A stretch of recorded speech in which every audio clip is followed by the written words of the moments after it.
రాజధాని ప్రాంతంలో రాయపూడి సమీపంలో పైపులకు కాపలాదారుడు రాము నిప్పు పెట్టినట్లు పోలీసులు ప్రాథమికంగా నిర్ధారణకు వచ్చారు. అతడిని 2 రోజులుగా అదుపులోకి తీసుకొని ప్రశ్నించి పలు వివరాలు రాబట్టారు. పైపులకు నిప్పు పెట్టడానికి కారణాలేమిటి? అందుకు ఎవరైనా ప్రోత్సహించారా? కుట్ర ఏమైనా ఉందా అన్న కోణాల్లో ఆరా తీస్తున్నారు.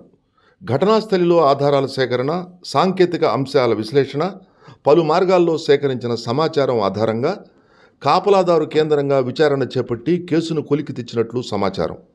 ఘటనానంతరం చోటు చేసుకున్న పరిణామాలపై కీలక ఆధారాలు పోలీసులు సేకరించారు.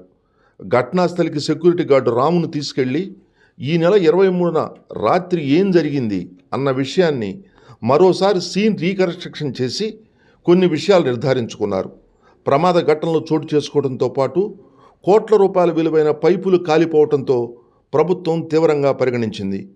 కారణాలు అన్వేషించి బాధ్యులను గుర్తించడానికి గుంటూరు అదనపు ఎస్పీ రవికుమార్ ఆధ్వర్యంలో సిట్ ఏర్పాటు చేశారు.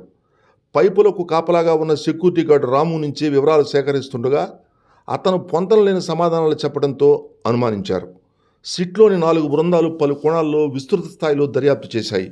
ఘటనాస్థలిలో సాక్షుల విచారణ, పక్కనే కార్మికుల క్యాంపులో ఉన్న వారి వివరాల సేకరణ, సెల్ ఫోన్ కాల్స్ డేటా, అనుమానాస్పద వ్యక్తులను విచారించడంపై దృష్టి సారించారు. పైపులు కాలిపోయిన సమయంలో టెలిఫోన్ టవర్ డంప్పై ఆరా తీస్తున్నారు. సెక్యూరిటీ గార్డు సమీప గ్రామం వ్యక్తే కావడంతో అక్కడా విచారిస్తున్నారు. జిల్లా ఎస్పీ వకుల్ జిందాల్, సిట్ దర్యాప్తు అధికారి Ravikumar, Tulluru CI K Srinivasarao SIT బృందంతో తుళ్లూరు స్టేషన్లో సమావేశమై దర్యాప్తుపై చర్చించారు.